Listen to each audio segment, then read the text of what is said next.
প্রিয় দর্শক, আসসালামু আলাইকুম। সবাইকে স্বাগতম জানিয়ে শুরু করছি আমার আজকের পর্ব।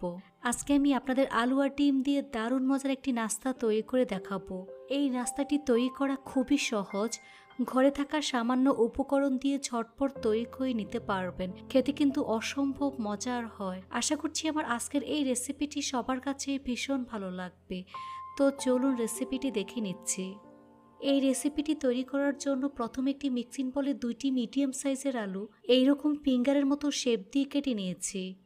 তারপর খুব ভালো করে ধুয়ে পরিষ্কার করে পানি ভালো করে ঝরিয়ে নিয়েছি। টিস্যু পেপার দিয়ে পানি খুব ভালো করে মুছে নিতে হবে। এবার আলুগুলোকে এক সাইডে রেখে দেব। অন্য একটি বাটিতে 2টি ডিম নিয়ে নিচ্ছি। এর মধ্যে দিয়ে দিচ্ছি 1 চা চামচ পরিমাণ কাশ্মীরি লাল মরিচের গুঁড়া, হাফ চা চামচ পরিমাণ ভাজা জিরার গুঁড়া, 1/4 চা চামচ পরিমাণ হলুদের গুঁড়া, স্বাদমতো লবণ দিয়ে দিচ্ছি। চাট মশলার গুঁড়া 1 চা চামচ পরিমাণ, 4 টেবিল চামচ পরিমাণ কর্নফ্লাওয়ার দিয়ে দিচ্ছি। আপনাদের ব্যাটারটা যদি পাতলা মনে হয় তাহলে এর মধ্যে আরও কিছুটা পরিমাণ কর্নফ্লাওয়ার অ্যাড করে দিবেন। হাতের কাছে কর্নফ্লাওয়ার না থাকলে ময়দা ব্যবহার করতে পারবেন। এবার সবগুলো উপকরণ খুব ভালো করে মিশিয়ে নিতে হবে। খুব ভালো করে মিশিয়ে নিতে হবে যাতে করে এর মধ্যে কোনো প্রকার দলা না থাকে।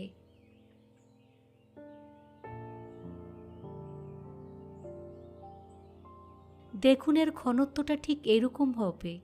দেখুন চামচ খুব ভালো করে কোট হয়ে গিয়েছে, অর্থাৎ আমার ব্যাটারটা একেবারে পারফেক্ট হয়েছে। এই মিশ্রণটি আলুর মধ্যে দিয়ে দিচ্ছি। এর থেকে বেশি পাতলা করা যাবে না। এখন সবকিছু খুব ভালো করে মিশিয়ে নিতে হবে। খুব ভালো করে মিশিয়ে নিতে হবে যাতে করে আলু খুব ভালো করে কোট হয়ে যায়। মিশানো হয়ে গিয়েছে। এবার এটাকে এক সাইডে রেখে দেব। চুলা একটি ফ্রাই প্যান বসিয়ে পরিমাণ মতো সয়াবিন তেল দিয়ে তেলটাকে ভালো করে গরম করে নিয়েছে। এখন চুলার আঁচ মিডিয়ামে রেখে এর মধ্যে একে একে আলু স্লাইসগুলো দিয়ে দিচ্ছি। আলু স্লাইসগুলো দেওয়ার পর সাথে সাথে নাড়াচাড়া করা যাবে না, কিছুক্ষণ অপেক্ষা করতে হবে।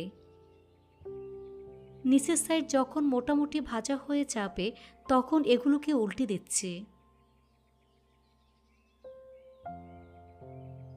এভাবে কিছুক্ষণ পরপর উল্টে পাল্টে গোল্ডেন ব্রাউন কালার এবং ক্রিস্পি করে ভেজে নিতে হবে।